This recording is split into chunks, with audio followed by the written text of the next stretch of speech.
Most people think dyslexia is just about struggling to read. They have no idea it messes with self-esteem, anxiety, and even how we see ourselves. But what if I told you that some of the most creative, big-picture thinkers have dyslexia? What if the real problem isn't dyslexia, but how we define intelligence?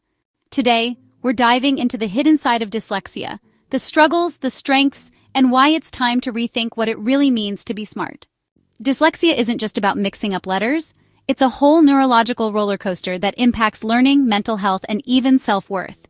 It's officially labeled a specific learning disorder, which sounds clinical enough, but what it really means is that reading, spelling, and recognizing words take way more effort than they should. And the kicker? Dyslexia has nothing to do with intelligence. In fact, while the brain struggles with phonological processing, fancy term for how we turn sounds into words, it often excels in other areas like creativity, problem-solving, and big-picture thinking. The issue is, school doesn't exactly hand out gold stars for thinking outside the box when you can't spell the word box correctly on a test. And that disconnect between ability and expectation, that's where the psychological impact kicks in.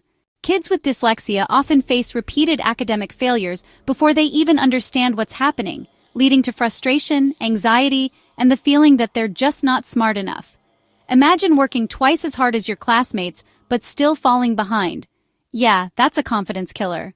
And since the education system loves standardized tests more than students' actual well-being, these kids grow up questioning their worth, rather than realizing their brains are just wired differently. As if that's not enough, dyslexia often tags along with its chaotic cousin, ADHD. A lot of people with dyslexia also struggle with attention, impulse control, and executive functioning, which is like trying to juggle flaming torches while riding a unicycle, on a tightrope, over a pit of alligators. Basically, life gets complicated. Without proper support, dyslexia can lead to anxiety, depression, and a lifelong fear of failure.